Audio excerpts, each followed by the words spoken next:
Let's talk about kind of the van ride that you and Kate shared that got a little bit tense. Oi, calm down, bro, calm down. Jesus Christ! We were riding back in a van, and Ashton stuck his tongue down my throat a second time, and he was also rude to me. Second time? There were a few times. So they're all rude to me, and they're making fun of Tanner's mom. Oh, Tanner. Oh, Tanner. She takes it that we make fun of my mom, but that's not the case at all. Yeah. That's like what started the whole thing. And Kate brought up something to Ashton in the car about his family. Ashton, what's going on with your mom? Really? And it became this big issue because like he doesn't like his family involved, so like it escalated very quickly. You were talking about Tanner's mom, so I was like, how's your mom? If you think you're such a better person for calling my mother out. Oi, calm down, bro, calm down. Jesus Christ! I thought Ash was gonna punch her in the face. He punched the window, he came over the seat towards me. The only reason he didn't get me is because Kevin, who hates me, held him back. If I had been in a van with Simone or Courtney or not two strong males, I don't know what Ashton would have done. Ashton's a bad drunk. He's either really sloppy because he's everything, or he's sloppy because he's hitting everything. I have previously dealt with temper issues that I have overcome, and I know that, you know, a short fuse is something that is instilled in me, and it's something that I continuously work on, you know, subduing and not allowing to come out. You know, that's been a big realization for me looking back and watching the season, that I should not be drinking to the point where, you know, I'm just so sloppy and so messy, and I don't have control of myself. I'm from Long Island. I deal with meatheads all the time, but it was scary. I mean, he's a big dude and everything, like. Yeah, you could do some damage. Like, I calmed him down, like stopped everything. Like, let's all just chill.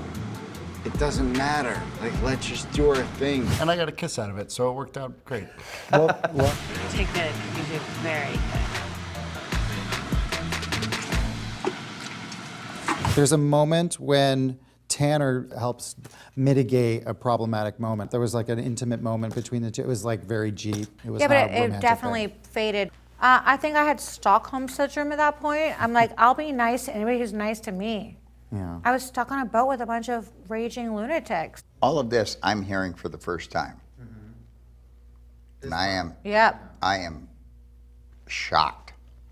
And I'm sure I'm going to be shocked when I see what transpires. You sure are. And I'm sure I'm going to have a different viewpoint when I actually see the visual. And just from what I'm hearing now, it's like you should have come to me earlier with some of this stuff. I'm just. I know, but I wasn't going to wake you up in the middle of the night. I was just. No, not middle of the night. Yeah. But next morning, Well, you know, had I known about it, things would have been different. It's no big deal. Yeah, it is. It's not a big deal because I think it's is. on TV, so everybody's going to see it. Yeah, everybody. I don't really care. I know, I was everybody's like, going to see it. do your thing, guys. And they Like, should in the see it moment it because sucked. they're going to deserve exactly Yeah. what they get. Yeah. In the moment it sucked, But it's just like, God, it's not the way I run my boats. So what exactly set Ashton off? Why do you think that he had such a strong reaction to all of that? Calm down, bro, calm down. Jesus! I don't want to talk about anything that would make Ash feel uncomfortable. You know, That's kind of what set it off so in the like, beginning. that's though. what set it off. Ash likes to keep his family life private. Ash knew that Kate knew that it was a very private area, and she decided to make it public. Yeah. And started to poke his buttons, and that drove him insane. Plus the mixture of alcohol doesn't help. Yeah, well, creatine powder either, but but it's a place where she should have known better, and it goes back to her knowing how to push people's buttons and not expecting the repercussions of her actions. I can be a bitch, but I was being extra careful to be nice to people. Like, we were riding back in a van, and he was making fun of Tanner's mother, and I was like, hey, how about we talk about something else? And I said, hey, Ashton, remember when your mom wrote us all that really nice letter? I was not being negative, and he freaks out. What else you guys want to talk about besides Tanner's mom? Ashton, what's going on with your mom? Really? That was such a weak blow. You were talking about Tanner's mom, so I was like, how's your mom? If you think you are such a better person... Oi, calm down, bro, calm down. Jesus Christ! The conversation in the van was talking about Tanner's mom, and Kate ended up then asking you, well, what about your mom? Why was that such a hot button with you in that moment? In the first season, you don't hear me speaking a lot about my parents or anything like that, and because I decided to go and share my life with the world, they have not necessarily made that decision. And I've got quite a big history within my family. We've been through quite a lot, and I'm very protective over my family and the things that I kind of share. And the only interaction Kate has ever had with my mother was after last season, after the accident that I had. My mom sent out a letter to the entire crew, individually thanking everybody for their part that they played in saving me. And in that scenario, I thought that Kate was making fun of the letter and my mom, and that's where I lost my temper. Kate's smart, mate. She's so clever, and she's so good at what she does. She'll push right there, and she knows where she was put. Like, it didn't even take Ashton that long to get up into that environment. She was kind of just... She knew what she was doing. Yeah, it was bang. She's it was a smart girl. instantaneously. It was not a mistake. I mean, there's always a possibility that Kate's alluding to something. You know, Kate's shady. But I don't think, I don't know what could be misconstrued in that situation. Like, your mommy has to do the dirty work for you, say thank you to everybody. Is that it? What is there to get angry about that? It's like Chef getting angry about telling me to order something and I order something.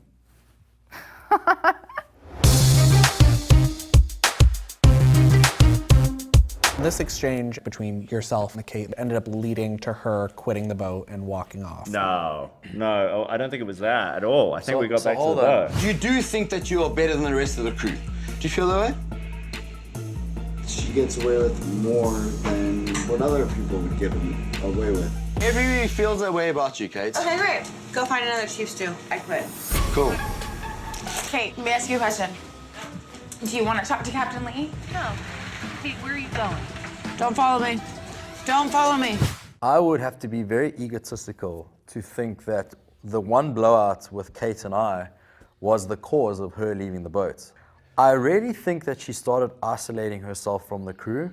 She was getting a lot of negative feedback, and I think that, I was the cherry on top, and that whole situation was the cherry on top, and she was just like, well, I'm out, kind of thing. Katie's used to running these seasons where she's the main queen bee. She's got everything under control. She's got everybody under her thumb, and I think the season was a little bit different for her, and I think she kind of felt the pressure. She likes to be in control and create the drama and stuff, but when she's involved in it, in my opinion, she doesn't like being shown that she's in the wrong.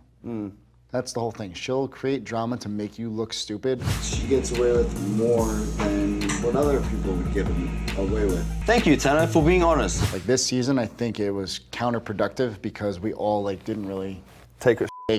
And I can completely understand from her point of view. It's like, she's put in the time and she's done the effort. Don't get me wrong, she's a golden girl, but she's not no young gun anymore. So for her to kind of just be like, I'm done. Like, if I was in her shoes, I'd be doing exactly the same thing. Like, who the are you? Who the are you? I'm off.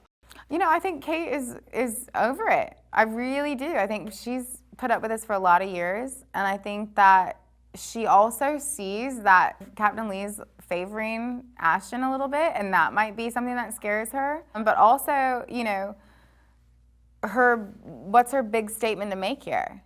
You could lose her.